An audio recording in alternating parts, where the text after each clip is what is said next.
Hello, welcome to the first video on Keep Calm and Bake. Today we're going to be making a chocolate chip cookie recipe. This is the best chocolate chip cookies I have ever made. And I hope all of you are staying safe, and let's get started. Okay, the first thing you need to do to make these chocolate chip cookies is to go preheat your oven to 325 degrees Fahrenheit. First, with our ingredients, we're going to take our flour. This is all-purpose flour. It's 1 3/4 cups. Put it in your smaller bowl. You're going to be needing a bigger bowl and your smaller bowl. And then, after you put in your flour, you're going to need 1.5 teaspoons of salt. And then, you're going to need 1 teaspoon of baking soda. And now, just whisk those to combine.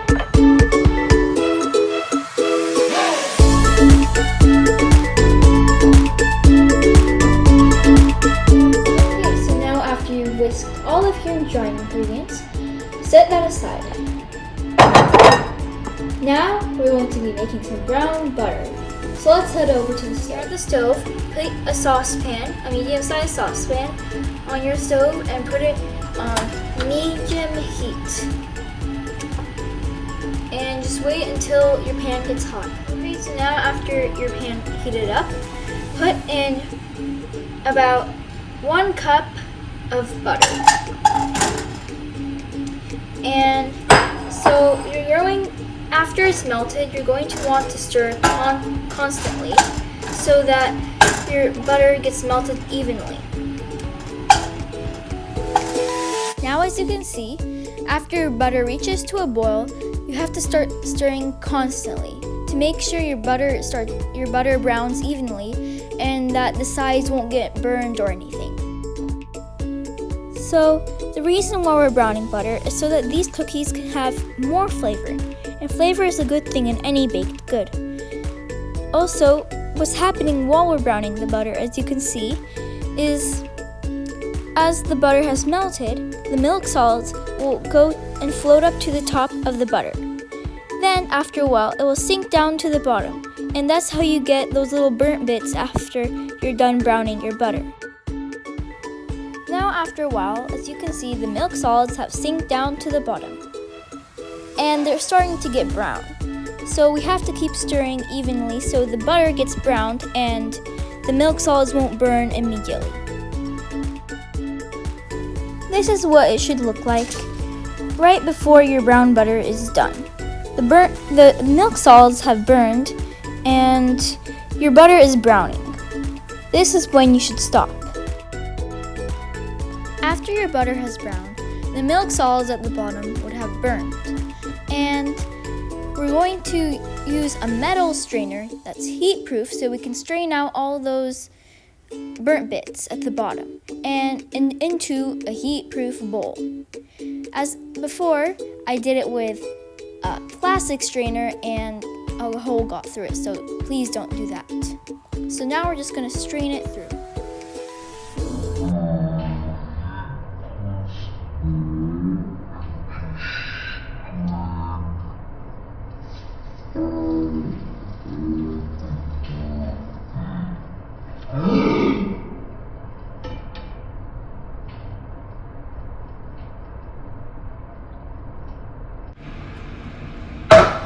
There's a hole in the... Now after you've strained it, we're going to put it in a measuring glass, and this should also be heat-proof, of course. Okay. So we're going to pour that in, and we started off with 1 cup of butter, but we've lost some of that liquid when browning it. So we're going to take some water and we're going to add it until it reaches 1 cup. Okay, so now after you strain your butter and you put in the water to make sure that it has reached 1 cup, just give it a mix because you'll see the water has separated and you need to give it some time to cool. But mine has already cooled, Now we're going to mix our wet ingredients in a large mixing bowl. So, we're going to mix 1 cup of brown sugar. And brown sugar is a key ingredient to chocolate chip cookies because it makes them chewy. And 1/2 cup of regular granulated sugar. And then just give that a whisk.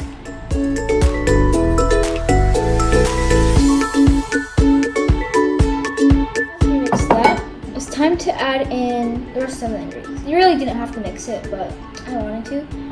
So you're going to add in your cooled brown butter, all in.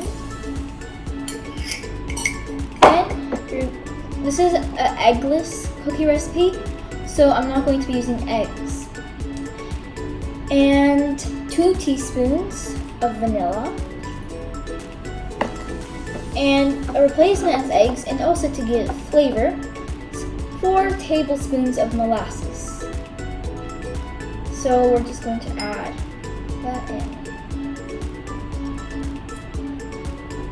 It's very sticky.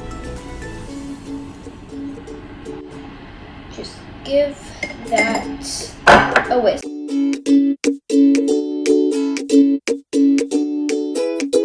Okay, so after you've whisked that, just saying I wouldn't recommend using a stand mixer or an electric hand mixer. I would just do it by hand because we just need it until combined. And by using a mixer of some sort, we might just over mix it and incorporate too much sugar. So now, pretty much the last thing, we're going to add in our dry ingredients slowly, and we're going to be folding them. So I'm just going to take a whisk, put it to the side right now.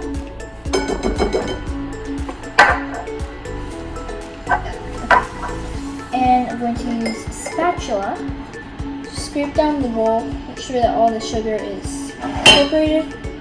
Now we're going to add in our dry by thirds.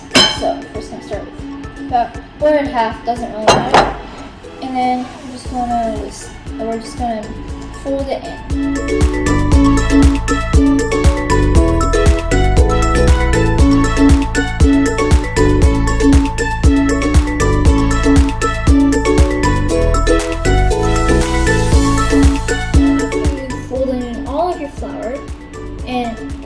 Your dry ingredients. I just wanted to say that if after you add in all of your dry ingredients and your dough is a little bit on the liquid side, it's pretty runny, just add in a little bit more flour and it should help. Okay, so after your dough have reached this kind of consistency, we're going to add in 5 ounces of chopped up chocolate, and I would recommend to chop them like pieces like this size, like various sizes, and it gives it like a nice rustic look. And also you get big pockets of chocolate, so that's nice. Add that in, and 3/4 cup of just regular chocolate chips. You could also add in less chocolate if you don't like so much chocolate in a chocolate chip cookie.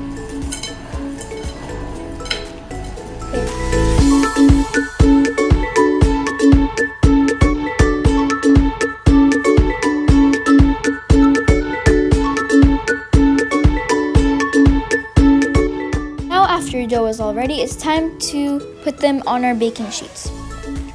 For now, I'm just using 2. If I need to make more, I'm going to use them over again. You need a 1 tablespoon scoop or an ice cream scoop that is 2 tablespoons. And what I'm going to do is I'm going to just take some of my dough and put them on my sheets. 2 tablespoon scoops for each cookie.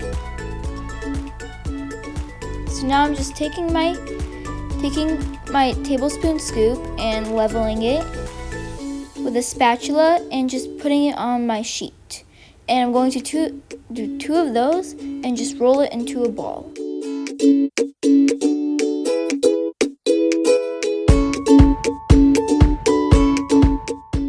After your dough is onto your cookie sheets, you need to make sure that they're about 3 to 2 inches apart from each other because they are going to spread in the oven. So make sure that they are separated apart for a little bit.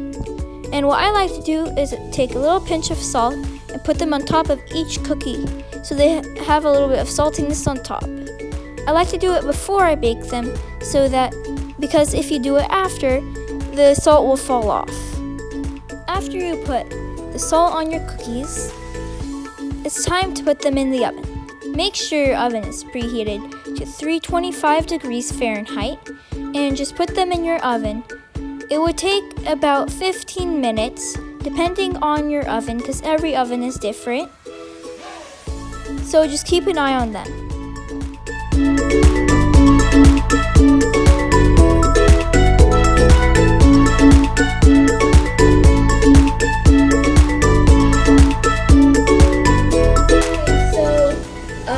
After you took them out of the oven, they're going to be really hot, so be careful. And we're going to transfer them onto a plate to cool. But it would be better if you put them on a cooling rack. I don't have a cooling rack, so I'm going to put them on a plate. Just take like something like this, scoop it under. I'm just going to use this because the pan is still really hot. And put it onto your plate. And do that with all of your cookies.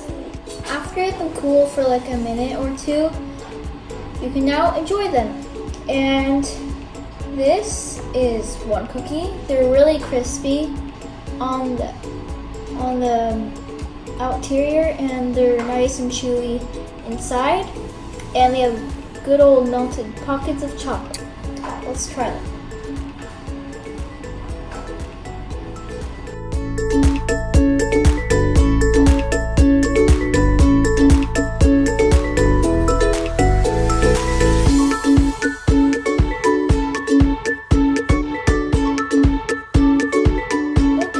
That's it for today's video. I hope you've enjoyed this video, and I hope you also make these cookies. They are really delicious, and they're eggless, so if you can't find any eggs at your store, this is the recipe to do. And please subscribe and comment down below of what you think about this video. And yeah, hope you all stay safe. Bye!